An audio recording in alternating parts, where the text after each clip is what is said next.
Yes, welcome back to the Sports Show. Well, time to talk about the AFL Grand Finals. Of course, we mentioned at the start of the show, no Crows, no power. Oh, it's very The sad. weekend off, of course, for everyone to freshen up. Thursday night it starts.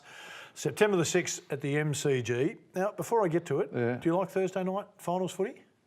Yeah, I think so. I mean, we're going to be waiting, over a week for it. You know, it's at about 10 days, which is, I still don't understand this break, but, you know, it's what the AFL want, and obviously the clubs want to have that break before the finals start.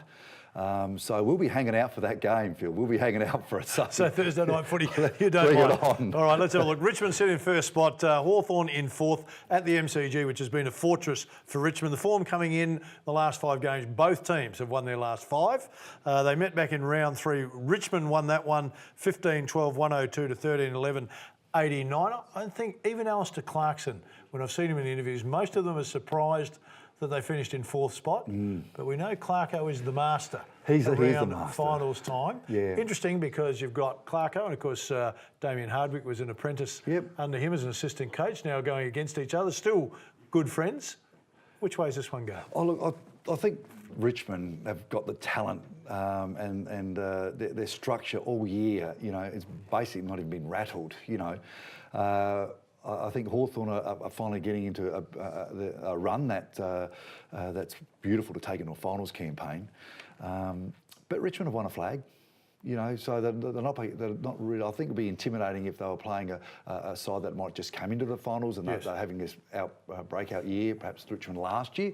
But I think Richmond, they've had a great campaign of finals footy last year. Obviously, some disappointing ones as well. So I think that they'll be attuned to playing finals footy, and so I don't think that Hawthorn, with their experienced players, having played lots of finals, is going to be too much of a positive for them. It's interesting how there's some dynamics at the same. Both captains. So Cotchin for Richmond's coming in off some injuries. So the week for him is really important. And they've rested him well. So he's a key player for them.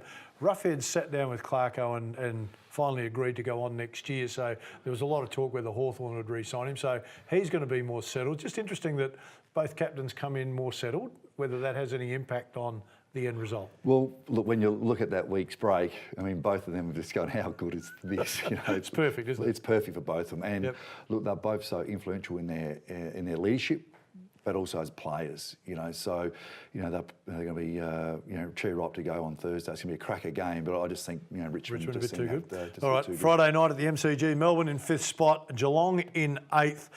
They met twice this year, round 1, of course, and it's so long ago, it's almost like you can't read too much into it. It was Geelong by 3 points. Of course, Max Gawn had to kick at the end of the game, right in front of goals, and missed that one. So that didn't help them. Then they met again in round 14, and Geelong got them by 2 points in that game. So they kicked the ball up the siren. They did. So they've been terrific games. So exciting time for Melbourne. Goodie's team's come under a bit of criticism for overreacting last week on winning and getting into the finals.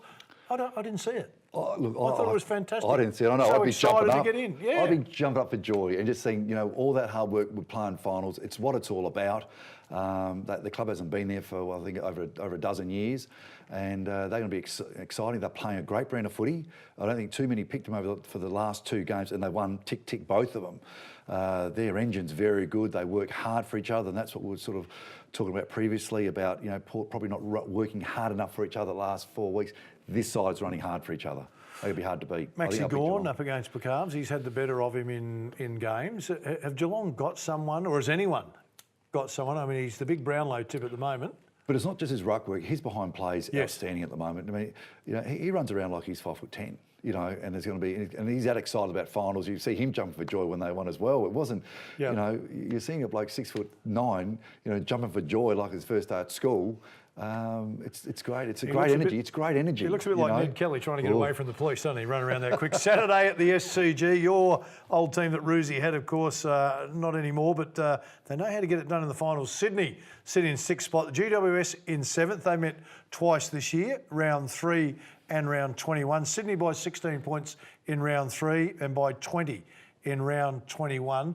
Phil Davis has had the better of Buddy Franklin in both those games, and we know Buddy likes to step up in the big games. He steps up, don't he? We know he steps up in the big games. I think Sydney, you know, they've got lots of inconsistency, but geez, when they play well, they're just so good, and you know it's there. Will it come out this, in a fortnight's time? We don't know, and that's where you question a little bit of Sydney.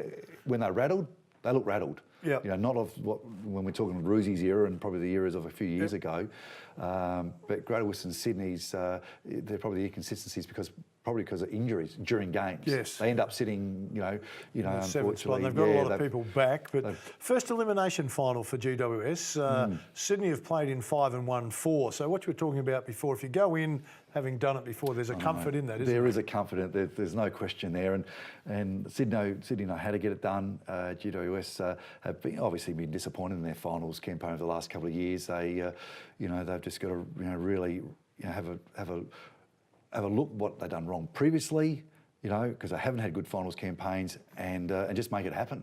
They've just got to roll the dice and make it happen and put the pressure. Who do you think? I think Greater Western Sydney. Greater I think they've Western got some Sydney? really exciting players. Yep. Yeah, and if they get it together, and if they can actually finish the game with 22 on the bench, they'll win. They're good to go. Because they always seem to have one player on the players. bench or two players on the bench. Sure, Leon Cameron would be relieved if Oh, they I can keep think a you're healthy right group there, out there. yeah. Saturday at Optus Oval, second place West Coast up against the third place Collingwood. Well done by Collingwood and Eddie to stand behind their coach on that one, because I reckon if they had got off to a slow start, Eddie and Bucks would have been under all kinds of grief. They met in round 17 at the G. West Coast got that one by 35 points. But unfortunately that was the game they lost Nick Natanui. Yeah. So that was a big one for them. Josh Kennedy comes back.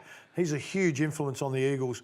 Frontline, of course, Brody Grundy is likewise for Collingwood a massive How influence. well is he playing at the moment? And I don't know that West Coast without Nick have got an answer for him. I've got an answer for him. That's right. So they're going to get first look at the ball on a lot of the occasions over the 4 quarters.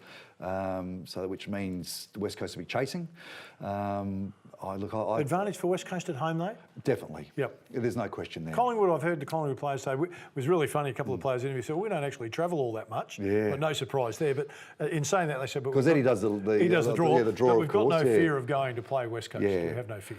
I think that's good and fine. Good and fine to say that, but you got 40,000 West Coast supporters going crazy and supporting their team, and that gives you a lift as a player. That gives you a lift, and that's my dad always said it's a 2-goal advantage when you play at home. West Coast or Collingwood? 2 goals. West Coast. Yeah. by 2. That'll be the difference. All right, Ando with the tips. Hope you've enjoyed the show, everybody. We look forward to your company next week. Bye.